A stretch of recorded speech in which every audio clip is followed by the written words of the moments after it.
Ele não entendia o que tinha acabado de acontecer. Então ele foi no Mineirinho antes de ir embora e falou assim: olha, isso você vai ter que me explicar. Você pediu um queijo, depois você pediu outro queijo, e depois você pediu barras de ouro, me explica isso. Aí ele falou assim: é que eu fiquei sem graça de pedir outro queijo. Tiago fala em sua carta: pedis e não recebeis, porque pedis mal, apenas para saciar as suas intenções egoístas. E se você for lá no livro de Provérbios, no capítulo 14, no versículo 15, o autor fala o seguinte: o inexperiente, ou em outras traduções, o inocente, ou em outras traduções, o simples, acredita em qualquer coisa, mas o homem prudente vê bem aonde pisa. Em outra tradução está assim: o simples dá crédito a cada palavra, mas o prudente atenta para cada um dos seus passos. Pai, essa é a tua palavra, conforme foi orado aqui há pouco, que ela seja viva, que ela seja eficaz, que ela seja resposta na vida de cada membro dessa casa, que ela seja resposta para aqueles que nos visitam pela primeira, pela segunda, pela terceira vez, que ela traga cura, que ela traga renovo, que ela nos doutrine, que ela nos exorte, que ela nos console, que ela nos reconcilie e que ela nos salve. Fala conosco, Senhor. É o que te pedimos nessa manhã. E para isso usa o teu servo como um mensageiro fiel, do qual as palavras não provêm dele mesmo, mas direto do trono, como um canal desobstruído para a manifestação da tua boa, perfeita e agradável vontade, em teu nome. Amém. O tema da palavra de hoje é: para cada escolha, uma perda. Nós vivemos uma sociedade que se nega a tomar decisões, que adia o quanto pode tomar uma decisão. Nada nos amadurece de forma mais eficaz e mais contundente na vida do que as decisões que nós tomamos. Aos 6 anos de idade, eu tomei a decisão de seguir Jesus. Entre trancos e barrancos, erros e acertos, desvios e retilíneos, estou aqui às beiras dos meus 49 mal vividos anos, ainda tentando andar nessa direção, porque a palavra fala que quando a criança aprende o caminho que ela anda, mesmo depois de muito velha, ela continua buscando aquele caminho. Por volta dos 15, 14 anos de idade, eu decidi fazer carreira na área de química. Isso perseguiu 3 décadas da minha vida. Estudei 9 anos química, 3 anos curso técnico, 4 anos e meio de graduação e mais um período de pós. E depois lecionei 20 anos. Uma decisão. Mas aí houve um momento que Deus me falou que eu tinha que entregar tudo que eu tinha para servir integralmente ao ministério. Tive que tomar uma decisão muito séria. Eu já era casado, né? já tinha uma vida, já tinha filhos. É uma decisão que me traz ao estado que eu estou hoje, bem ou mal. Há 24 anos atrás, aproximadamente, eu disse sim para Priscila e ela disse sim para mim. Pouco me importa se eu orei muito, ela orou pouco, mas eu alcancei meu propósito. Casei com ela.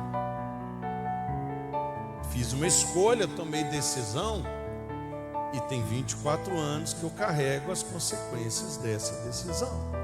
É claro que eu citei aqui algumas decisões que, na minha humilde percepção, foram decisões acertadas na minha vida.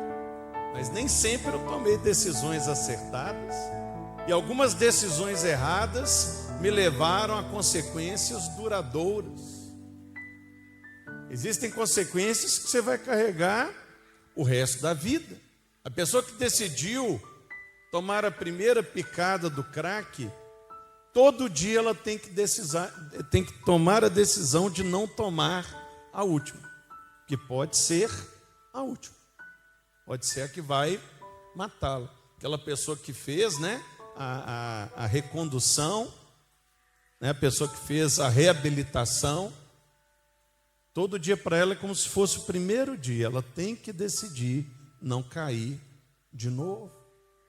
Você tem uma relação extraconjugal e aquela pessoa com quem você teve a relação extraconjugal se engravida, por mais que você se arrependa daquilo, o filho você vai ter que criar o resto da vida, por causa da decisão que você tomou. A decisão foi errada, mas filho não é um erro, né? Estão comemorando o Dia dos Pais. Você vai ter que criar esse filho, independente do desfecho dessa relação extraconjugal. Mas o que nós fazemos da nossa vida? Estamos constantemente adiando decisões. Faz parte da cultura do século 21. As pessoas simplesmente decidiram não decidir mais. É uma cultura que incentiva ideias do tipo: não se comprometa, você não precisa escolher isso agora. Não escolhendo isso, você pode ter todas as coisas.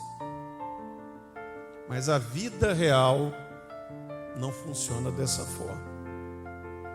Toda escolha implica em renúncia. E é esse que é o problema. É aí que está a raiz do problema da nossa procrastinação, do nosso adiamento, do nosso empurrar com a barriga aquilo que precisa ser decidido. O texto que acabamos de ler, de Provérbios 14, 15, fala a respeito de duas pessoas. Uma era simples, era inocente, e a outra prudente. A simples vive a vida sem refletir, vive a vida sem decidir. Já a prudente, ela busca calcular aonde ela tem que pisar para dar o próximo passo. Para eu decidir aonde eu vou dar o meu próximo passo, como eu acabei de falar, implica em uma escolha. Implica, obviamente, como foi dito, em uma decisão. Nós vivemos um tempo onde temos acesso à maior gama possível de informações. Você com o celular na mão, você resolve qualquer perrengue. Ontem eu estava na Finlândia, precisei resolver um negócio, né? Lá oi usa 14 consoantes, né? Você não sabe o que eles estão falando. Tem 40 consoantes e é olá, né? É isso. Aí você pega o celular, você descobre. Ontem nós estávamos fazendo a conexão para chegar aqui, descemos em Bruxelas, aeroporto esquisito, no aeroporto principal. A gente não sabia em que direção ir. Aí eu fui, perguntei: para que direção eu vou? Ele falou: para a direita, para a esquerda, para a frente, para trás. Chegamos onde tinha que chegar, sem saber a língua, sem saber a planta baixa. Não há desculpa sobre desinformação. Nenhuma geração teve acesso a uma variedade, a uma quantidade e uma diversidade tão grande de informações na história da humanidade. Eu lembro o pequeno Richard, 9 anos de idade, ajoelhado, assim, na beira da cama, com as mãos cruzadas no meu quarto, orando, porque minha mãe estava com o vendedor da enciclopédia Barça na sala da nossa casa. No século passado existia o vendedor de enciclopédia. Talvez alguém da sua casa, um avô, um tio-avô, já teve essa profissão, porque de porta em porta e mostrava a enciclopédia e tentava vender para as pessoas. E eu estava lá orando, 9 anos, pedindo a Deus para minha mãe comprar a enciclopédia para não ter que ficar indo na biblioteca para fazer minhas pesquisas. Hoje, os meninos não precisam de uma enciclopédia básica, eles têm acesso a inúmeras informações. Então, o problema não é a quantidade, a variedade de informações. O problema que nós estamos vivendo hoje é a falta de discernimento de como pegar essas informações e transformá-las em uma decisão. Tomar uma decisão. Então eu queria trazer hoje 3 verdades espirituais sobre escolher, baseado em Provérbios 14 e 15. A primeira verdade espiritual é que Deus nos deu liberdade para escolher.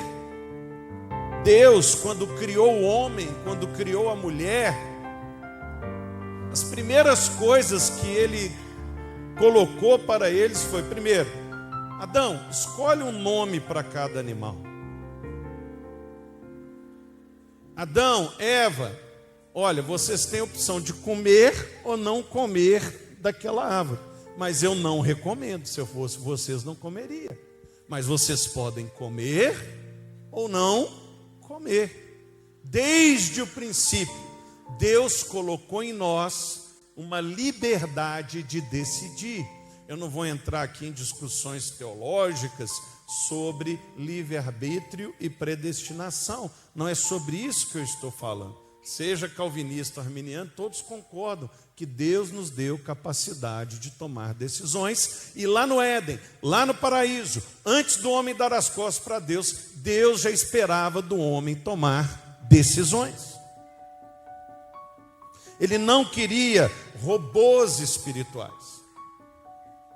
Quando ele encontra a mulher samaritana em João 4, ele fala: estou à procura de verdadeiros adoradores. Isto é, pessoas que me adorem porque decidiram me adorar. E não como os anjos que foram criados e que me adoram compulsoriamente. Quando decidiram me adorar, tive que tirar eles do céu. Não tem salvação para Satanás. Para você tem, por quê? Porque Deus te deu decisão. Deus te deu capacidade, vontade, consciência, capacidade de decidir. Ele colocou isso em nós desde o início. Não foi feito depois da queda, não foi tirado depois da queda. Deus, Ele criou filhos, Ele quer ter filhos. Você nasce como uma criatura, mas o desejo dele é que quando você decide por ele, você se torne filhos.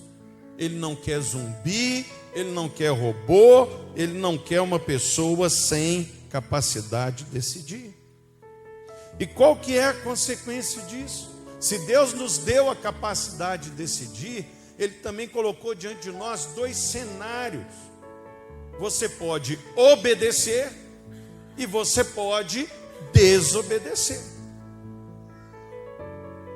A obediência para Deus é mais importante que o seu sacrifício. Não adianta você ficar a semana inteira na igreja servindo, mas desobedecer à vontade de Deus. Para Ele, o seu serviço foi inútil. Não adianta você pintar uma aura, né, ou como diz os adolescentes hoje, farmar uma aura de santidade, e na prática, aquilo que Ele pediu para você fazer, você não está fazendo. Não adianta você estar no louvor se Ele está te chamando para intercessão.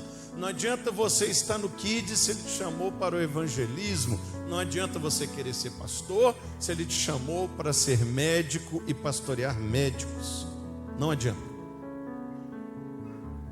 Tudo que você decide fazer contrário ao que Deus te falou, Ele não vai impedir que você faça, mas a consequência é desobediência. Muitas pessoas questionam isso. Por que Deus simplesmente não colocou a árvore no Éden? Era só não pôr a árvore. Aí a mulher não pegaria do fruto, não comeria e não teria esse perrengue todo até hoje. Mas aí, se eu não dou a opção, não existe liberdade. Agora, existe uma consequência. A liberdade de decidir tem por consequência a responsabilidade que vem junto com essa decisão. E se a primeira verdade espiritual é que Deus te deu a liberdade de decidir, a segunda realidade espiritual tem a ver exatamente com isso. Escolhas têm consequências. Lá em Provérbios 13, 20, fala assim: quem anda com o sábio será sábio, mas o companheiro do tolo sofrerá aflição. Lá em Provérbios 18, 21 fala: a morte e a vida estão no poder da sua língua. O que esses textos têm em comum?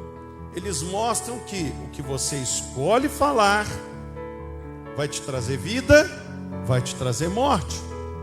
Então, o que você escolhe falar traz consequências. Não tem como você pegar o que você falou e colocar na boca de novo. Não é igual o WhatsApp de leitura de uma vez só, né? Aquele WhatsApp que usaram aí recentemente, que você manda mensagem, eu leio e puf, apaga. Quando você fala, não tem como voltar atrás. É por isso que o celular, ele é usado para tudo, para ver filme, para localizar a posição de estrela, menos para ligar. O que menos você faz com o celular é ligar para as pessoas. Às vezes a pessoa te liga, você manda uma mensagem para ela: por favor, manda mensagem. Por quê? Porque as pessoas não querem conversar, porque quando você fala, não tem como apagar, não dá tempo. Depois que você falou, está falado. Tem homens e mulheres de Deus que pagam caro por terem soltado uma frase infeliz no altar. Teve um moço que falou assim: eu estou acima da média, e nunca mais ficou acima da média. É o preço. Agora, é claro, a boca fala o que o coração está cheio. Da mesma forma, ele fala assim, no outro provérbio: quem você escolhe para andar com você, vai ter consequência. Com quem você anda? O ditado fala, né? Diga-me com quem ando, direi quem és. Ou Paulo fala: as más conversações corrompem os bons costumes. Ou o salmista fala, né? Bem-aventurado aquele que não anda no caminho dos ímpios, não se detém no caminho dos pecadores, nem se assenta na roda dos escarnecedores. Uma má companhia, seja ela ímpia, seja ela pecadora, seja ela escarnecedora, ela vai te desacelerando. No Salmo, você começa andando e termina sentado. Uma desaceleração. A sociedade tem buscado esse caminho. Siga o seu coração. Faça o que der na cabeça. Não se preocupe com o que os outros vão dizer. Nada vai acontecer. Mas escolhas são sementes. Toda escolha que você faz é como se estivesse lançando uma semente. E a lei da semeadura é implacável. Não adianta você plantar oliveira e colher figueira. Não tem como. Agora, na hora que você joga a semente, você tem o poder de escolher qual semente você vai jogar. Mas passou a estação, vem a colheita, você não pode escolher o que você vai colher. Só dá para colher o que foi semeado. Decisões são sementes que no tempo certo produzem frutos. Tem decisões que são frutos imediatos. É tipo plantar alface. 30 dias você tem alface. Cebolinha. Quanto tempo, amor, cebolinha? Você que gosta de plantar essas coisas, às vezes a Priscila tinha uma hortinha lá em Vespasiano, rapidinho estava lá. Agora, você quer plantar uma tâmara sem fazer enxerto, você vai ter que esperar o seu neto que vai colher a tâmara, demora 100 anos. Tem escolhas que a consequência demora, tem escolhas que a consequência é rápida, mas não existe escolha sem consequência. Todas têm consequência. Todas as escolhas geram frutos. Toda escolha cobra o seu preço. Não pense que o que você fez ficará impune para sempre. Não pense que o que você está fazendo não terá consequências. Para o bem ou para o mal, a curto, médio ou longo prazo, você colherá o fruto desta decisão. Então, a primeira verdade espiritual, Deus nos deu liberdade para decidir. Segunda verdade espiritual, toda escolha tem consequência. E a terceira e última verdade espiritual, escolher algo sempre significa perder outra coisa, que é o tema da palavra. Para cada escolha, uma perda. Então, eu falei aqui da pastora Priscila. Então, dia 20 de dezembro de 2002, estávamos em Belo Horizonte, na Igreja Batista da Lagoinha, no tabernáculo, e aí o pastor Gustavo Bessa celebrou nosso casamento junto com o pastor Leônidas Francisco. E teve uma hora que eu tive que fazer meus votos, ela fez os dela. E dentro desses votos, uma das coisas que eu falei com ela é que eu abri a mão de todas as outras mulheres por ela, e ela falou que abriria a mão de todos os homens por mim. O casamento é quando você escolhe uma pessoa e abre mão 3,5 bilhões de pessoas. É uma escolha que gera uma perda avassaladora, se você pensar de forma mórmon ou muçulmana. Mas dentro do cristianismo, né, você só pode casar com uma pessoa. Talvez você não saiba, então estou falando aqui, né? Faça bem casados, né? Nós somos monogâmicos, né? É até que a morte os separe, não é até que o divórcio os separe, não. É até que a morte os separe. Eu tenho certeza, se você perguntar para minha esposa, se algum dia, nesses 24 anos de casamento, ela quis separar de mim, ela vai falar assim, ó, se estiver errado, você sobe e me corrige. Ela vai falar assim, olha, separar não, matar sim. Então queira matar o seu marido, mas não queira separar dele, né? Na época do Covid, eu saí de casa e trouxe o Covid para casa, né? Todo mundo de Covid, meu filho internado, queria me matar, mas separá-la não queria.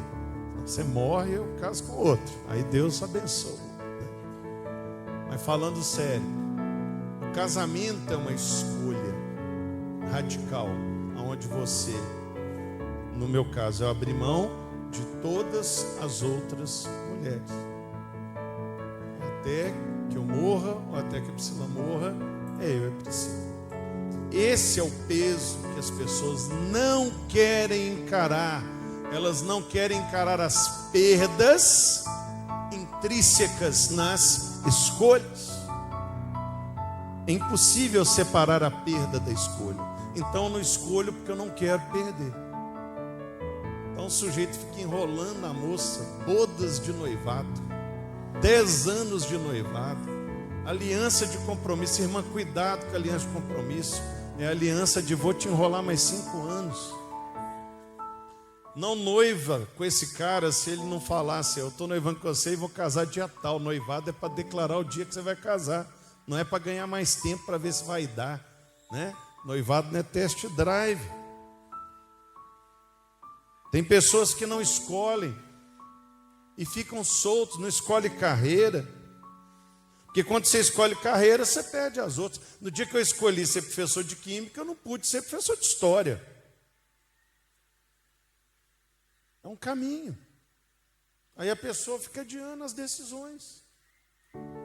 Ela quer fazer 20 coisas e não faz nada. na carreira. Você escolhe um estilo de vida, você abandona os outros. Nós viemos aqui, né, tivemos o deslocamento, um irmão nos abençoou. Ele falou assim: um dia eu vim, gostei, minha esposa gostou, decidimos morar nessa terra. Então mora longe da família, né? É uma cultura diferente. Uma decisão que vocês tomaram em algum momento da vida de vocês também. Muda o estilo de vida, né? Morar na Europa não é igual a morar no Brasil. Então muda tudo. Não tem como você morar em Portugal e no Brasil ao mesmo tempo, a não ser que seja bilionário, né? Vou ficar de segunda a sexta em Portugal, fim de semana eu pego meu jatinho e vou para minha ilha lá no Brasil. Fora isso, é uma mudança radical de estilo de vida, aonde se abandona o outro.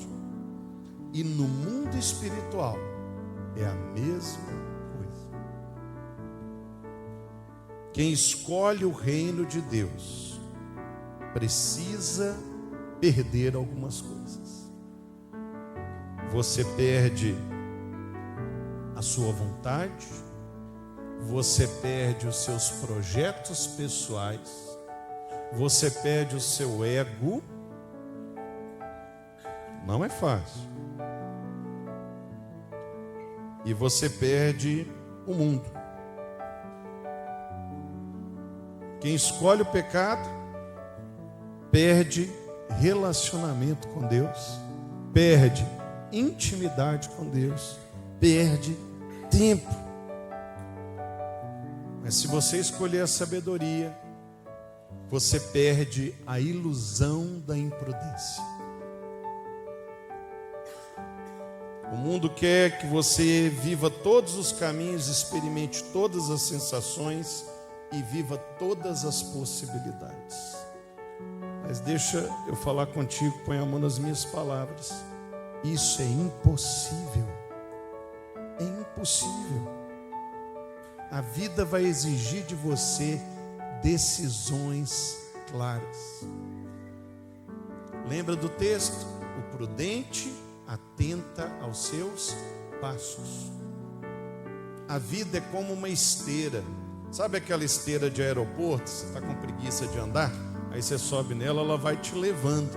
A vida é essa esteira. Você pode estar parado falando assim: eu não vou decidir. A vida vai te empurrando para frente. Não vou decidir. Ela vai te empurrar um pouco mais para frente. E o que o prudente faz? Ao invés da vida empurrar ele para frente, ao invés dele viver a filosofia do Zeca, deixa a vida me levar, a filosofia do Titãs, o acaso vai me proteger quando eu estiver distraído, ele para de viver a esteira da vida e conduz o seu próprio passo. A vida não vai me levar, eu vou escolher os passos. Agora, a minha sugestão é que você caminhe debaixo da direção do Espírito Santo. O Espírito Santo, ele pode sim te ajudar a definir cada passo. O destino inteiro da sua vida está a um passo. Tem gente que pensa o futuro, mas esquece que você fica mais perto do futuro quando você dá o primeiro passo. Então é hora de tomar decisão. Grandes destinos são construídos com as pequenas escolhas do dia a dia. Vamos ficar de pé em nome de Jesus.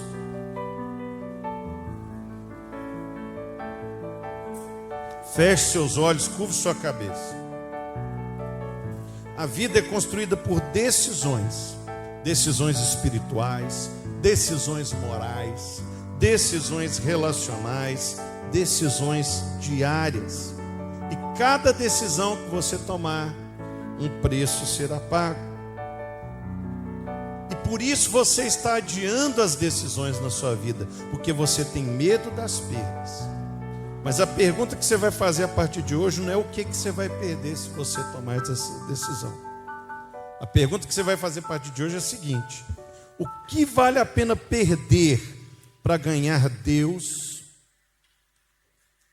para ganhar o que Deus tem para mim? O que vale a pena perder para eu ganhar o que Deus tem para mim? O texto de Provérbios nos ensina a não viver por impulso. O prudente, ele para, ele avalia, ele olha o caminho e só então ele decide. Quem não decide o rumo da própria vida acaba vivendo as consequências das decisões que nunca teve coragem de tomar. E nessa manhã eu queria falar em especial a você que nos visita pela primeira vez, ou você que vem aqui pela segunda, terceira, tem pouco tempo que você vem aqui, sobre a maior decisão, a que tem as maiores consequências para a nossa vida, que é decidir por Jesus Cristo.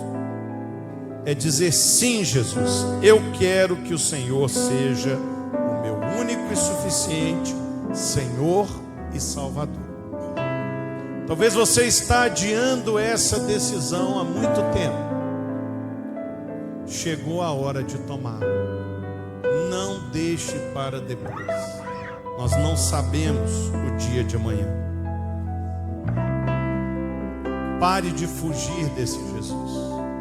Se Ele te trouxe essa manhã para este lugar, essa palavra foi para você, que está adiando decisões importantes e adiando a mais importante de todas elas, que é dizer sim, Jesus, eu quero que o Senhor seja o meu Senhor, eu quero que seja o meu Salvador na minha vida.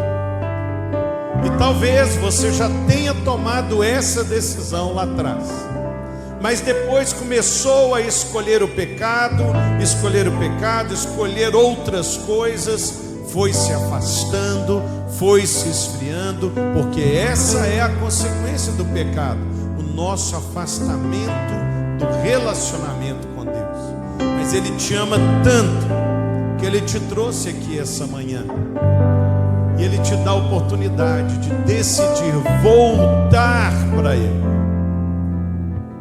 Dizer não para o pecado, não para essa vida. Não importa o que você tenha feito, se você genuinamente, sinceramente se arrepender e decidir voltar, Ele te recebe e perdoa todos os seus pecados. Então, de olhos fechados, eu queria que você, sem nenhum constrangimento, tomasse essa decisão agora. Seja por sim por Jesus, seja para voltar para Jesus. Se você é essa pessoa, se você quer tomar essa decisão, como um gesto simbólico, eu te pediria que sem nenhum constrangimento você levantasse uma de suas mãos bem alta agora, dizendo assim: eu decido, eu tomo essa decisão essa manhã, eu decido por Jesus. Talvez você está afastado, frio, acha que não tem mais jeito. Tem sim.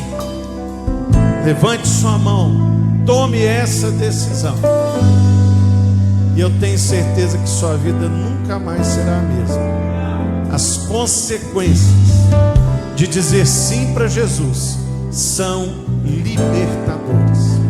Então, se você está aqui nesta condição, seja para decidir por Jesus, seja para voltar para Ele, eu quero te convidar por uma última vez, que aqui eu não consigo ver direito, é escuro, mas se você levantou a mão, dá uma balançada para eu te identificar, que eu quero orar por você, quero abençoar a sua vida. Nós temos alguém, não estou conseguindo ver, mas se você viu alguém perto de você, eu queria te pedir para encorajá-lo a sair do lugar que ele está e vir aqui à frente.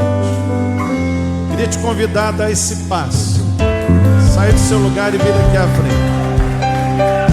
Nós vamos orar por você. Glória a Deus. Talvez você não levantou a mão, que está com vergonha, tu fala assim: eu vou tomar minha decisão aqui mesmo, eu e Deus, não precisa, para que eu vou levantar a mão? Nós sempre encorajamos a tomar a decisão, a levantar a mão na frente, para que você nunca mais tenha dúvida dessa decisão. Quando a gente levanta a mão e vem à frente, nós nunca esquecemos desse dia. Ele fica marcado. E se algum momento o inimigo tentar falar assim, você não decidiu, você vai lembrar desse passo de fé. Então, se você não levantou a mão, mas sabe que seu lugar é aqui, eu queria te encorajar por uma última vez. Saia do seu lugar e venha correndo, e nós vamos orar por você também esta manhã, em nome de Jesus. Amém? Pedir para os irmãos estenderem a mão aqui à frente. Glória a Deus. Glória a Deus. Glória a Deus. Pai, nós abençoamos a vida da nossa preciosa irmã, pela decisão que ela tomou nessa manhã. Que o teu Espírito Santo habite nela de uma forma transformadora. Tira toda acusação, toda culpa, e que ela possa, em teu nome, caminhar de glória em glória e de vitória em vitória. A pastora Priscila vai fazer uma oração com você agora, você vai repetir com ela. Pode fazer. A igreja está orando. Glória a Deus. Glória a Deus. Jesus. Salvação na tua casa, Senhor. Oh, Jesus.